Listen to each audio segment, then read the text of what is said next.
So the concept of Qiraat is a little bit different. But why am I discussing all this thing in the first place? How is it relevant to you in the first place? The whole idea here is that, you know, this can happen sometimes. Like as I said, 95% of the Muslims recite one way, in one harf, in one qira.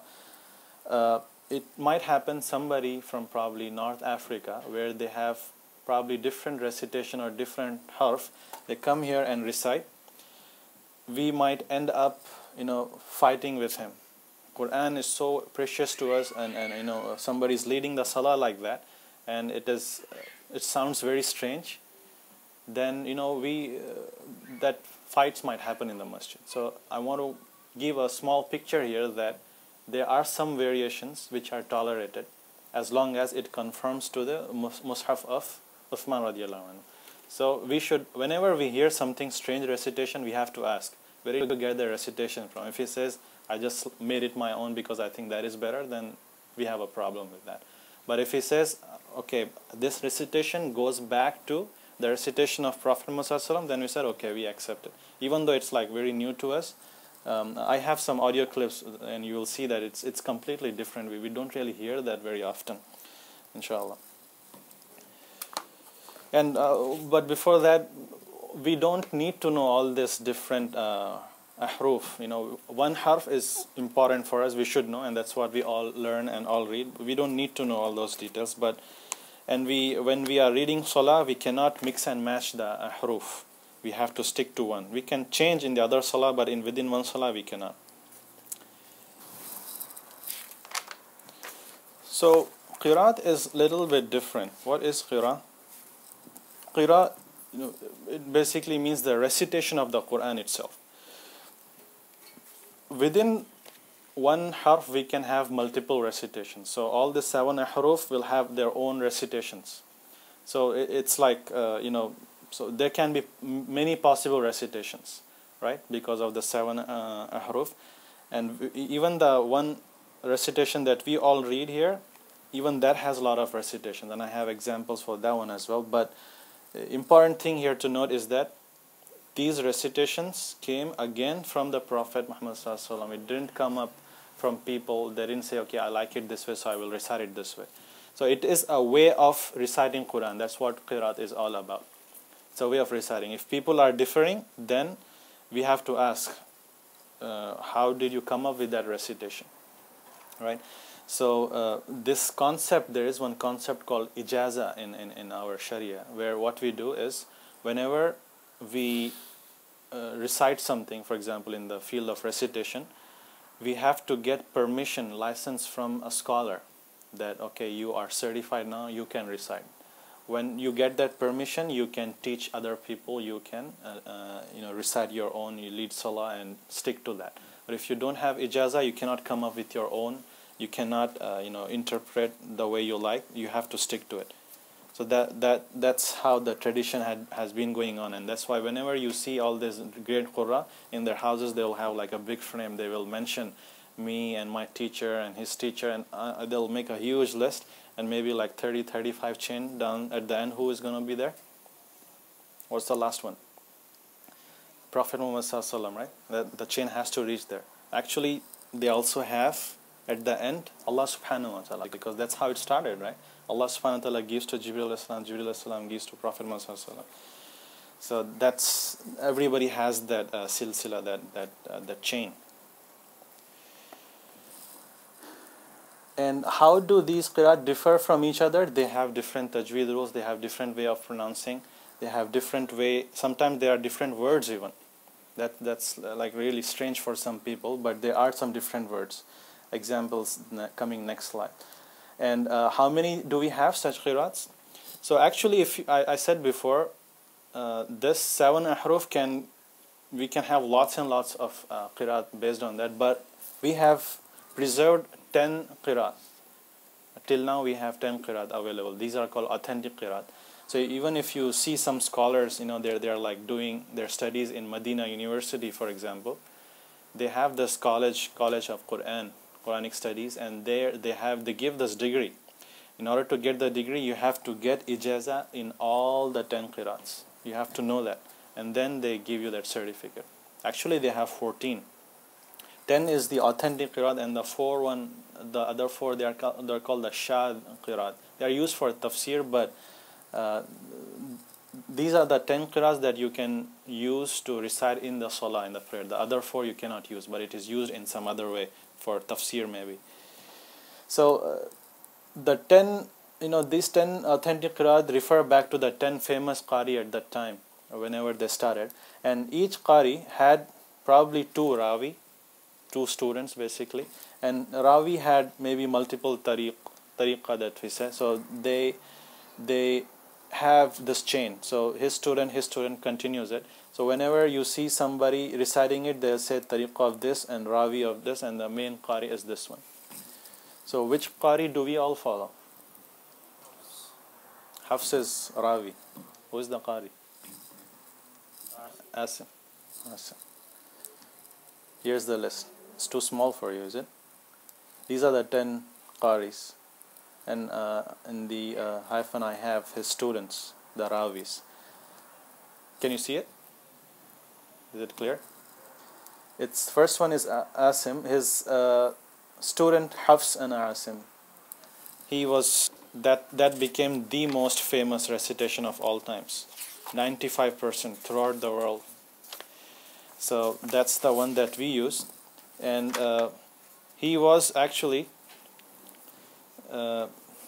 Asim. He lived during the early time, maybe in the 2nd Hijri year, 120, 130 Hijri year. He died that way, that particular time. And he was actually stepson of Asim, Hafs. He was very famous, and he learned everything from him. He had other student also, Shuba and Asim. That is not that famous. But Hafs, he had many other students, and many other tariq came out. So that's why we hear a lot of different recitations even in Hafs. And other famous recitations are like Nafi', Warsh and Nafi'. That is like 3%. Where is this common?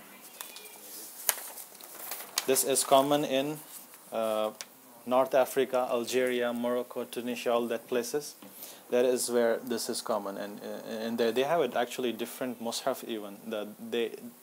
It doesn't look like us, as I showed you in the last time. They have this Maghribi script. They have the fa as at the bottom, and qaf, the 1 dot in the top. So they have a little different, and even not just the spelling, the actual harf, the actual recitation, they do it differently. You will see. And Qalun is also very common. The Qalun and Nafi', this country, which country is in news these days? Libya. If you go there, that's what they recite. Qalun and Nafi'. Different from ours, Hafs and Asim. And Ibn Amir, that is also, it's in Yemen, so south of Arabia. That's where they recite it. So these people, when they come here and lead the salah, we'll feel a little strange. We'll feel a little different. Even the surahs like Sabbih Isma Rabbikal A'la, they say Sabbih Isma Rabbikal A'la. We have some examples, but it's completely different. We'll feel a little different when they recite. But again, all these different reciters, where did they get it from? From the mouth of Prophet Muhammad. He recited that way because he wanted to make it easier for the people. So these recitations are preserved. So you can check it. That there are lots of recitation here. Like it's mentioned here, Abdul Rashid al-Sufi bi riwaya Khalf an Hamza. This is the one. So whenever somebody recites, they will mention this chain. I follow this tariq, this rawi, and this qari. So how do these recitations differ? How do these harf differ? Many ways. First of all, most important thing, the tajweed rules are different. So where to stop and where to pause, that rules is different. Where to make, some of the rules are pretty standard. Where to do ghunna, where to do qalqala, those basic rules are there. But some way of recitation, that is different. And sometimes the pronunciation is different. Like in English, we have differences too, right? Like, who can give me an example in English? Like schedule. Here we call in America what? Schedule, right? If you go to UK, what do they say? They say schedule. Schedule. And sometimes they, like the way we write, for example, color, right? Color. We write C-O-L-O-R. The British write it differently. They write C-O-L-O-U-R. So those kind of differences. Now you see the languages, it's the same English language, but the difference happen. Same thing is with the Quran as well. The spellings sometimes become different based on the different Arab tribes.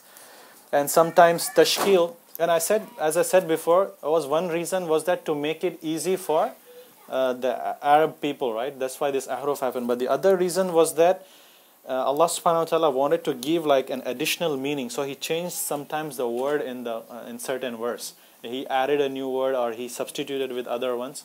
So tashkil might be like fatha in some cases and kasra in some cases. We have that difference even preserved today.